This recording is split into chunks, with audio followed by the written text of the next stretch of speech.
Cédric Menara, bonjour. Bonjour. Merci d'avoir co-organisé ce premier rendez-vous avec Domaine.info. Christian Brossier, bonjour. Bonjour. Eric Barbry, bonjour. Bonjour. Charlotte Urman, bonjour. Bonjour.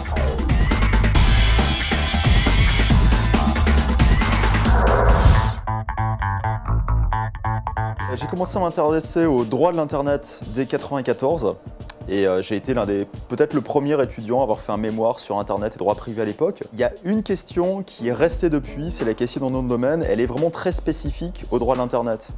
Il y a les questions de contrat et les questions de marque, celles-là sont connues, mais tout ce qui touche aux liens hypertextes, aux pop-up, aux noms de domaine, ça on le trouve que sur Internet et les noms de domaine, c'est les plus fascinants des objets. Donc ça fait maintenant 13 ans que je travaille là-dessus. Alors il y a eu une époque, c'était la bulle Internet. La bulle Internet, fin des années 90, il y avait un vrai engouement autour de ça. Nos étudiants se dessinent plus au management, à la gestion, ils sont moins branchés nouvelles techno, mais on a quand même quelques très beaux projets qui sont nés dans cette maison. On avait d'ailleurs un de nos étudiants ce matin qui a une société spécialisée dans l'Internet qui fera beaucoup parler d'elle dans 2 ou 3 ans. Sur la gouvernance, il y a deux façons de voir. Il y a les processus et il y a le contenu. Au niveau des processus, je pense que l'ICANN fait l'effort d'être transparente et que ce que l'on dit d'elle quand elle manque de transparence, c'est justement parce qu'il y a des gens qui veulent aller encore plus loin, mais elle est bien plus transparente et démocratique que bon nombre d'organisations. En revanche, dans le contenu des décisions, même s'ils sont pris selon des motifs démocratiques, ils sont très souvent inspirés d'une approche américaine. L'exemple type, c'est celui du point XXX. L'américain est très prude, il est très puritain, et on retrouve exactement en fait, cette défense des valeurs dans le refus du point XXX. Donc il y a un américanocentrisme à l'ICANN qui a pour effet de faire en sorte que la gouvernance elle est trop américaine ou américanisée ou d'inspiration américaine, même si les processus ont l'air internationaux, démocratiques. Voilà en fait comment le dire en 1 minute, mais le sujet est bien plus complexe évidemment.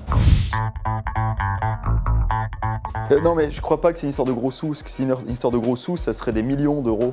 Or, en fait, pour sponsoriser un nom de domaine, ça coûte moins cher, donc gros sous, ça me paraît exagéré, parce qu'en fait, le nom de domaine, c'est pas si cher que ça quand on regarde de près. Non, je pense surtout que c'est une façon, justement, d'avoir une initiative populaire, une initiative de certains acteurs du marché qui disent à l'ICANN, bah, regardez, ce que vous créez comme nom de domaine, c'est pas exactement ce qu'attend le marché. Or, le marché attend un point Paris, un point NIC, donc c'est pour ça qu'ils le font. C'est plus une expression démocratique, c'est comme quand un syndicat fait une grève dans la rue.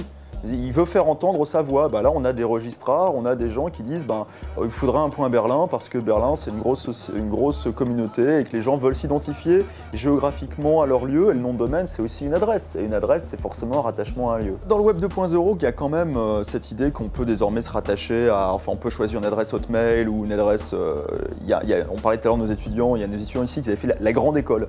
La Grande École, c'était un site d'étudiants pour les étudiants. Certains avaient une adresse email La Grande École. L'identité, elle peut aussi être là. Pas forcément dans ce qui se trouve après le dernier point.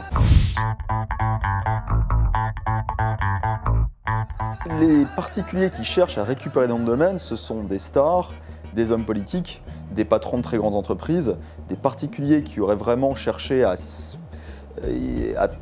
pouvoir récupérer de façon contentieuse un nom de domaine, j'en connais pas.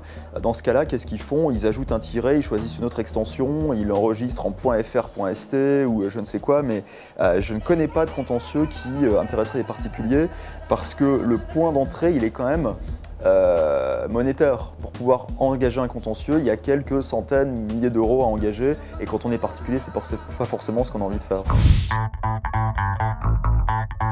Les IDN, j'étais assez pour avant un voyage au Japon. J'ai travaillé au Japon en été 2005 et j'ai demandé aux gens qui étaient dans le même laboratoire de recherche que moi, qui étaient des Japonais, ce qu'ils pensaient des IDN. Et ils m'ont dit, c'est très bien, mais le problème c'est que quand on voyage à l'étranger, on va dans ces cybercafés et il n'y a pas les touches qui correspondent aux idéogrammes japonais. Et c'est la même chose, j'imagine, pour les langues arabes, pour les langues cyrilliques. Et donc, à partir de là, effectivement, si on s'intéresse aux IDN, il faut se dire aussi qu'il faut que les terminaux suivent. Or, s'il n'y a pas sur un clavier, que ce soit d'un clavier d'ordinateur ou un clavier de téléphone mobile, les touches qui permettent de composer les noms de domaine, alors dans ce cas-là, en fait, je pense que l'IDN, il est en partie privé de sa fonction. Donc je ne crois pas beaucoup aux IDN.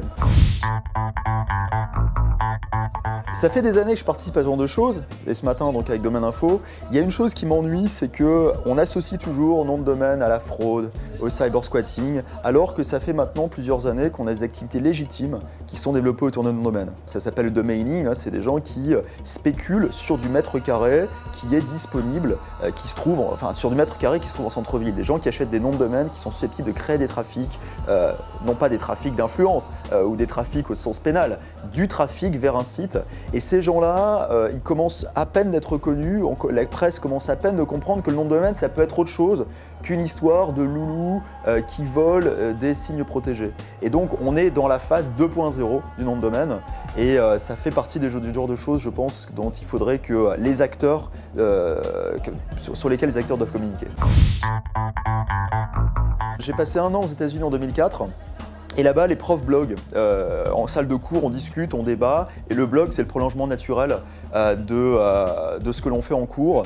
Et donc moi j'étais là-bas aux États-Unis, je me suis dit bah tiens, j'ai beaucoup d'infos, notamment sur le nom de domaine, je vais faire un blog parce que quand j'ai une info sur le nom de domaine, je le partage avec des copains et je fais un email. Or un blog c'est aussi simple. Donc j'ai mis ça en ligne, c'est devenu un bloc-notes, c'est le sens premier du blog.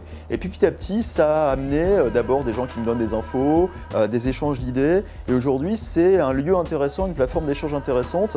Et puis ce qui est amusant, c'est aussi que moi j'ai publié 300 articles dans des revues académiques et les gens me connaissent que par le blog. C'est-à-dire que ça a ça a ouvert la science à d'autres horizons.